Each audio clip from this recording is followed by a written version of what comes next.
12 দফা দাবিতে বাম সংগঠন সমূহের বিধানসভা অভিযান, পুলিশি ব্যারিকেডে থমকালো উত্তপ্ত মিছিল।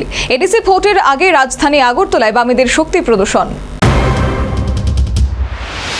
এডিসি ভোটের আগে রাজ্যে বাড়ছে রাজনৈতিক উত্তাপ। এই আবহে রাজধানী আগরতলায় বুধবার রাজনৈতিক উত্তেজনার আবহে বিধানসভা অভিযান কর্মসূচি পালন করল বামেদের দুই সংগঠন গণমুক্তি পরিষদ এবং কৃষক সভা। 12 দফা দাবিকে সামনে রেখে এই কর্মসূচির ডাক দেওয়া হয়। মূল দাবি ছিল শ্রম কোড বাতিল, খাদ্য নিরাপত্তা নিশ্চিত করা, কর্মসংস্থানের সুযোগ বৃদ্ধি এবং সাধারণ মানুষের জীবনযাত্রার মান উন্নয়ন।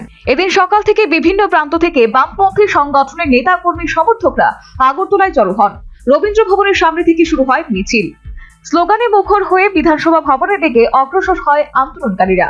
উত্তর গেট এলাকায় আগে থেকে কড়া নিরাপত্তার ব্যবস্থা গ্রহণ করে পুলিশ প্রশাসন। বিশাল ব্যারিকেড তৈরি করে মিছিলের গতি রোধ করা হয়। আন্দোলনকারীরা ব্যারিকেড ভেঙে এগোনোর চেষ্টা করলে কিছুক্ষণ ধস্তাধস্তির পরিস্থিতি তৈরি হয়। পরবর্তীতে সংশ্লিষ্ট এলাকায় বাম নেতা কর্মী সমর্থকরা বিক্ষোভ প্রদর্শন করেন। তবে এক্ষেত্রে অপ্রীতিকর ঘটনার খবর পাওয়া যায়নি। অভিযানকালে রাজ্য সরকারের বিরুদ্ধে প্রতিশ্রুতি ভঙ্গের অভিযোগ তুললেন সারা ভারত কৃষক সভার মহাসচিব বিজু কৃষ্ণন।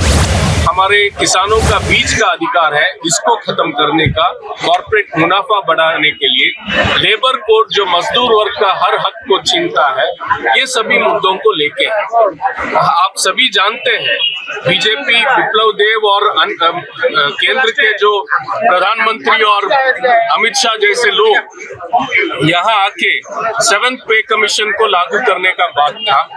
उसके साथ साथ हर साल हमारे युवाओं के लिए 50,000 से 1 लाख रोजगार का बात था। आज कहाँ गया ये 7th पे कमीशन? आज रोजगार कहाँ है? यहाँ के बेरोजगार युवा दक्षिण भारत में और दिल्ली, मुंबई और अन्य जगहों पर, केरल में बहुत से लोग युवा यहाँ से आते हैं, पढ़े लिखे लोग जो वहाँ होटल में और कंस्ट्रक्शन और इस तरीके के इसमें काम करने में मजबूर है। अगर यहाँ रोजगार होता, क्यों यहाँ ये युवा यहाँ से पलायन करने में मजबूर है? ये सभी এই কর্মসূচিতে উপস্থিত কৃষক সভার সর্বভারতীয় মহাসচিব বিজু কৃষ্ণন সহ রাজ্যের বিরোধী দলনেতা জিতেন্দ্র চৌধুরী, সারা ভারত কৃষক সভার রাজ্য সম্পাদক পবিত্র কর, গণমুক্তি পরিষদের রাজ্য সম্পাদক রাধাচরণ দেববর্মা এবং ক্ষেতমজুর ইউনিয়নের রাজ্য সম্পাদক শ্যামল দে সহ অন্যান্য একাধিক বাম নেতা উপস্থিত ছিলেন। রাজনৈতিক বিশ্লেষকদের মতে চলতি বাজেট অধিবেশনকে কেন্দ্র করে সরকারের উপর চাপ বাড়াতেই এই কর্মসূচি। পাশাপাশি আসন্ন এডিসি নির্বাচনকে সামনে রেখে বাম সংগঠন সমূহের নেতা কর্মীদের চাঙ্গা করাই মূল লক্ষ্য বলেও মনে করা হচ্ছে। Bureau report, news vanguard.